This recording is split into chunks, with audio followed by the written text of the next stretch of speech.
Salam alaikum, bonjour. Je vais parler aujourd'hui des transistors. Il y a deux catégories de transistors. Il y a des transistors bipolaires et il y a des transistors MOSFET. Et je vais spécialement parler des transistors bipolaires. Voilà, donc les transistors, il y a sous forme comme ça, des petits, voilà. Hop. Tout petits comme ça, du gros comme ça, des transistors de puissance. Ou des transistors qui ressemblent à ça. Voilà. Et puis il y a des transistors MOSFET, mais on va parler de ça après. C'est là. Transistor MOSFET. On va ramasser ça. Donc les transistors, ils ont plusieurs caractéristiques qu'il faut prendre en considération suivant le modèle de transistor. Par exemple, pour ce modèle-là, le PC547B, ou les dérivés de ce transistor, c'est un transistor NPN, et là, ces caractéristiques-là. Il a une tension collecteur base de 50, collecteur émetteur maximal 45, une tension émetteur base maximale 5, le courant collecteur 0,2. On va parler de tout ça, on va expliquer tout ça. Et le gain de 200 et ainsi de suite. Voilà. Il y a plusieurs types de transistors. Même les pattes, ils sont positionnés d'une façon parfois différente. Les transistors bipolaires, les basiques, c'est collecteur à gauche, base au milieu et émetteur à droite.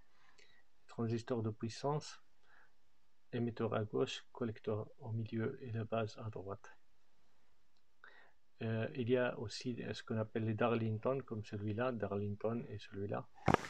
Ce sont des transistors doubles qui ont une amplification qui est très importante. Ils ont un gain important, il arrive à 30 000. Vous voyez ici 30 000, mais les autres normaux, ils arrivent à 200 ou à 100, 100, 200. Voilà. Donc l'amplification elle est beaucoup plus importante au niveau de ces deux-là que chez les autres. Bon, on va expliquer un peu les transistors. Il y a deux types de transistors bipolaires. Il y a les PNP et les NPN. Les PNP, ils ont une base, un collecteur, un émetteur. Les NPN, la même chose. La seule différence entre les deux, c'est la position de cette flèche-là, qui indique la partie N, la jonction N. Parce que les transistors sont fabriqués à base de germanium ou des silicium, ça dépend. Et alors, ils ont une jonction négative N et une jonction positive P.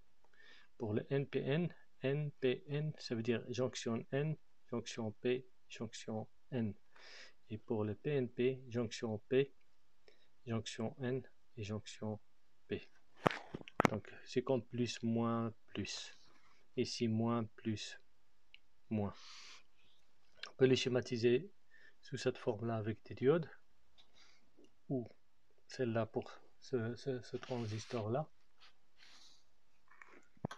Et alors, ou bien on peut les schématiser de cette façon-là, NPN, PNP. Donc base collecteur émetteur, base collecteur émetteur. Ici c'est comme si on a deux diodes. Par exemple, si on veut envoyer un plus ici, il ne va pas sortir.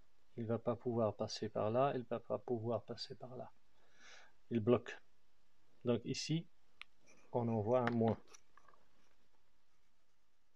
On peut envoyer un moins, hop, il va comme ça et comme ça. Ici, c'est la même chose. Ici, on a l'anode ici, la cathode là. le plus, il rentre par l'anode. Donc on envoie un plus, ça passe. Si on envoie un moins, il bloque les deux côtés. Voilà, c'est juste une petite explication. Ici, le transistor, il ressemble un peu plus ou moins à ça. On a le courant de base qui est faible. Et une fois on donne un petit courant ici à la base, il y a un grand courant qui peut traverser le transistor. Donc ça sert comme un robinet. Plus tu donnes ici de courant de base, plus il y a du courant de collecteur. On peut le schématiser de cette forme-là. La base, il a une partie qui a des caractères. Enfin, il y a une diode dedans, dans la base, qui consomme 0,7 volts. Ça, c'est important à souligner parce que le courant, quand on va injecter un courant ici à la base pour faire fonctionner le transistor, il faut que la tension est supérieure à 0,7 volts, sinon le transistor ne s'allume pas. C'est très important. Ça, c'est la résistance collecteur-émetteur. En fait, c'est la résistance. C'est comme s'il y a une résistance entre les deux là, et on manipule la résistance avec la base là. On ouvre le robinet et on ferme le robinet. On fait écouler le courant comme ça. Voilà, vers le bas. Il y a une autre chose qu'on peut expliquer ici, le gain qu'on a expliqué ici, gain d'amplification ici, 30 000, 100, 100, 200. Le gain, c'est le courant de collecteur sur le courant de base. Sur le courant de base, ça c'est important à savoir parce qu'on va l'avoir après. Ici, on a un schéma qui explique un peu plus ou moins comment ça fonctionne. Donc, on a deux alimentations. On a un plus qui arrive par là.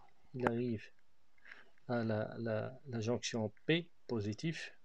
Et une fois il arrive ici, bien sûr la tension qui doit entrer ici, il doit être supérieur à 0,7 volts.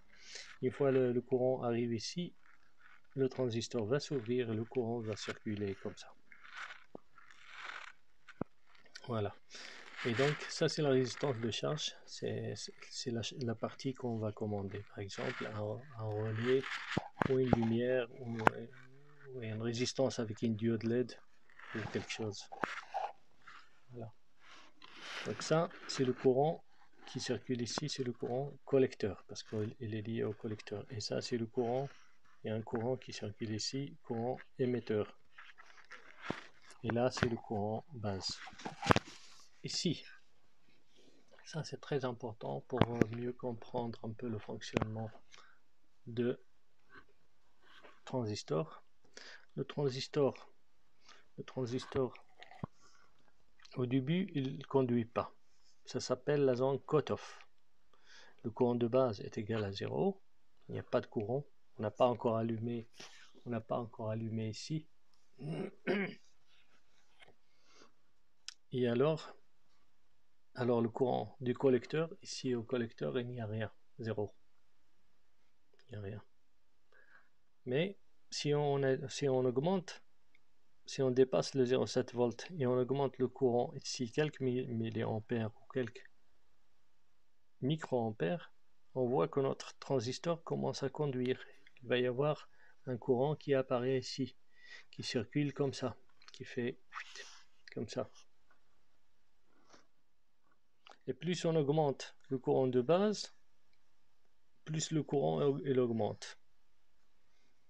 Plus on augmente, plus il augmente, jusqu'à un certain point de saturation, on l'appelle saturation. À ce moment-là, il ne peut plus augmenter. Même si on augmente encore du courant, le courant de collecteur, il ne va plus monter, il ne va pas monter vers le haut. Il ne peut pas monter. Donc il va rester constant. Ça s'appelle courant de saturation. On a atteint le courant de saturation. Donc la zone entre la saturation et le cut-off, s'appelle la zone linéaire parce qu'il monte linéairement. Donc, le courant collecteur, ça il y a une erreur, courant collecteur est égal le gain fois le courant de base. Courant collecteur est égal le gain fois courant de base. Par exemple, ici on va prendre un exemple ici pour mieux comprendre. On va prendre le premier, allez. On a un gain de 200, donc ça c'est 200. Et ça c'est 100 mA par exemple. Donc ça c'est 110 moins 3 multiplié par ça fait presque 0,2. Donc 200 fois 10 moins 3. 100 fois 10 moins 3. Et donc à partir de ça, on peut calculer le courant collecteur. On sait exactement combien de courant collecteur. Bon, on va laisser ça et on va passer au suivant. Le transistor. Notre transistor, c'est un transistor qui est alimenté avec une alimentation positive. Une alimentation positive parce que la base est positive. NPN. Donc ça c'est la base. Ça c'est collecteur, base, émetteur. Donc pour une alimentation positive, on met l'émetteur qui a une flèche là, l'émetteur, à la masse. Mais normalement, pour les transistors PNP, on doit l'alimenter normalement toujours avec négatif ici. Mais on peut l'alimenter avec une alimentation positive à condition de mettre la charge côté collecteur et à la masse. Et l'émetteur, il sera alimenté par une tension positive. Dans ce cas-là, on peut le câbler de cette façon-là. Donc aussi, je vais parler aussi des transistors, donc des circuits TTL. Les circuits TTL sont spécialement des transistors bipolaires, fabriqués par des transistors bipolaires que l'on vient d'expliquer. Mais les circuits CMOS sont fabriqués par des transistors MOSFET. Les transistors MOSFET, il y a deux catégories. Il y a le canal P, donc comme ça, ça c'est S, ici plus 5 volts, et alors ça, la flèche là, ça montre canal P. Ensuite, on a le drain, et on a résistance de charge, une diode, et puis on a ground. Et ça c'est le gate 0 à 5 volts. Donc ça s'appelle un canal plus, canal positif, canal P, on dit canal plus. Le deuxième, ça s'appelle un canal N. Canal N, il a une résistance ici de charge, une diode par exemple pour les lumières. Allez.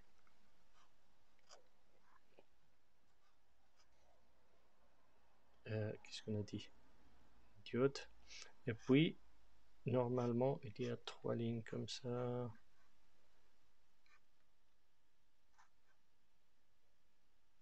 Ça c'est un canal N. Ça s'appelle ground. Et ensuite ici c'est le gate. Et ça c'est 0 to 5 volts. Et ça c'est un canal N. Canal N, canal P. Et donc ça c'est les transistors bipolaires. Et ça les transistors MOSFET. La différence entre les transistors bipolaires et les transistors MOSFET, c'est que ces premiers, ils sont commandés par le courant in, courant d'entrée, le courant, pas la tension. Le courant qui traverse la base, il va engendrer un courant plus grand qui traverse collecteur-émetteur. Mais ici, c'est plutôt une tension. Puis on donne une tension, on allume notre transistor MOSFET, qui fait partie des circuits CMOS. Donc ça c'est circuit CMOS.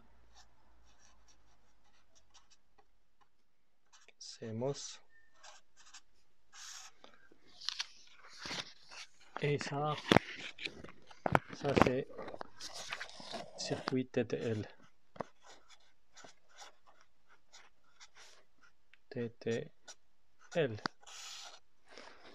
Donc TTL, il y a des transistors bipolaires et ça c'est des transistors, comme on a dit, MOSFET.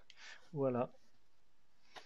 Il y a encore une petite information aussi. Les transistors bipolaires sont utilisés pour l'amplification contrôlée par le courant de base. Mais par contre, les CMOS, ils sont utilisés pour les processeurs plutôt, parce que le courant il n'est pas déformé à la sortie. Le courant ne se déforme pas à la sortie. Ils sont trop stables et très, très propres. Voilà. Merci pour votre attention et à bientôt.